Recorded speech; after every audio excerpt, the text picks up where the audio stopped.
중국 출발 시황입니다. 어제 중국 증시는 장 초반부터 저가 매수세 유입으로 인해서 상승 흐름을 이었는데요. 인민은행의 유동성 공급이 진행되면서 상승 흐름을 쭉 이어갈 수 있었습니다. 중국 현지 증권사들의 평가에 따르면 올해 중국 상하이 종합지수가 2,600선을 지지선으로 해서 3,900선까지 오를 것이라고 전망했는데요. 반면 파트너스 캐피탈의 로날드 윙 CEO는 올해 인민은행의 유동성 공급으로 인한 상승세가 그리 길지 않다는 점을 경계하라고 평가했습니다. 오늘은 중국의 지난달 차이신 서비스업 구매관리자 지수가 발표됐는데요. 지난 12월에 17개월 내 최저치를 기록했던 차이신 서비스업 구매관리자 지수가 오늘 반등에 성공할 수 있을지 지켜보시면 되겠습니다. 오늘 중국 출발 시황 홍콩 시장 먼저 살펴보도록 하겠습니다. 네, 현재 홍콩 항생 종합지수는 3.46% 하락한 18,774.31포인트를 지나고 있습니다. 하락하는 종목 현재 먼저 살펴보시면 텐센트가 2.47% 하락하고 있고요. 항생은행이 1.71%, 그리고 CKH홀딩스가 1.08% 하락하며 출발했습니다. 상승하는 종목도 살펴보도록 하겠습니다. 현재 왕왕차이나가 2.04% 상승하며 출발했고 홍콩앤차이나가스가 0.58% 상승률을 보이며 시작했습니다. 이어서 홍콩 H지수도 살펴보도록 하겠습니다.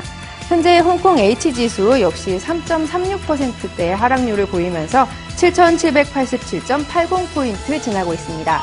하락하는 종목 가운데는 현재 비아적이 2.49%의 높은 하락률을 보이고 있고 완다커뮤니케이션이 3.12%, 그리고 평안그룹이 3.81%의 하락률을 보이고 있습니다.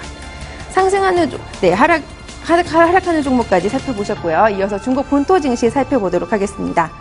네, 현재 중국 본토 증시 상하이 종합지수는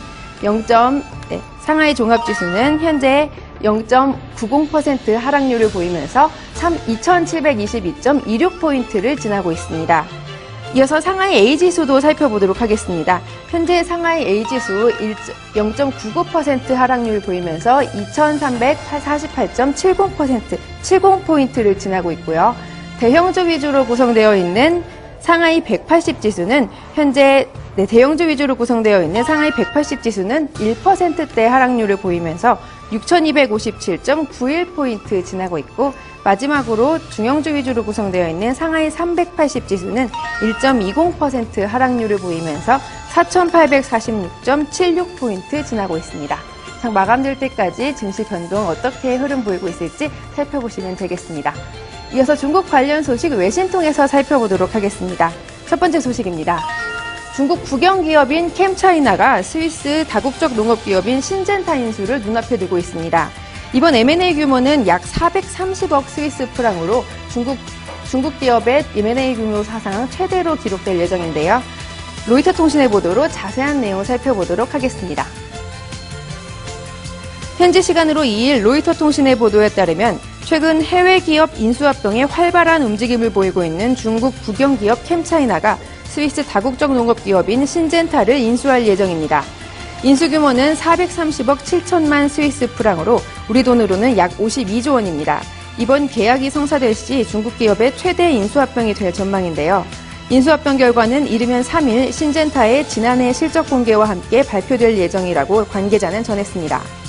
북미 지역에서 가장 큰 농약업체이자 종자시장 점유율이 높은 신젠타는 지난해에도 다국적 농업생물공학 기업인 몬산토의 인수합병 제의를 받았으나 무산된 바 있습니다. 현재 중국 정부가 국내 종자회사의 합병에 나서는 등 품종 개량과 농업산업부문 개발을 강조하면서 농업 생산성을 높이기 위해 노력하고 있는 상황에서 유전공학 종자 분야의 두각을 나타내고 있는 신젠타와의 인수합병은 중국 농업시장에 매우 큰 도움이 될 것이라는 분석입니다. 다만 인수 전문가들은 두 회사의 계약이 성사되더라도 미국 정부의 승인 등 아직 넘어야 할 산이 많다고 설명했습니다. 네, 두 번째 소식입니다. 중국 인민은행이 지난 한 달 동안 수차례에 걸쳐서 시장에 유동성을 공급했는데요. 이번에는 정부가 주택 자산을 통해서 경기 부양에 나섭니다. 주택을 처음 구매하는 사람들에게는 선지급금을 현행 25%에서 20%로 낮추기로 한 것인데요. 블룸버그 통신의 보도로 자세한 내용 살펴보겠습니다. 현지 시간으로 2일 블룸버그 통신의 보도에 따르면 중국 인민은행은 주택을 처음 구입하는 사람들에게 주택 구매 시 지급하는 선지급금을 현행 25%에서 20%로 낮추겠다고 발표했습니다. 또한 두 번째 주택 구매 시 내는 선지급금도 40%에서 30%로 내렸습니다. 이 같은 부동산 완화 정책은 베이징과 상하이를 포함한 주요 대도시를 제외하고 적용되는데요. 적은 돈으로 주택을 구매할 수 있게 해 미분양 주택 문제를 해소하고 경기를 부양하려는 목적으로 분석됩니다. 중국 정부는 지난해 12월 중국 최고 결정기관인 중국 중앙위원회의 투표를 통해 이 같은 결정을 했다고 신화통신은 전했는데요. 이는 중국 정부가 부동산 시장 문제를 매우 중요하게 판단하고 있다는 것으로 해석됩니다. 저우하우 코메르츠뱅크 전략가는 이 같은 미분양 부동산 정리가 과잉 공급이 해소되지 않은 외곽 지역에 도움을 줄 수 있을 것이라고 평가했습니다. 이상 중국 출발 시황이었습니다.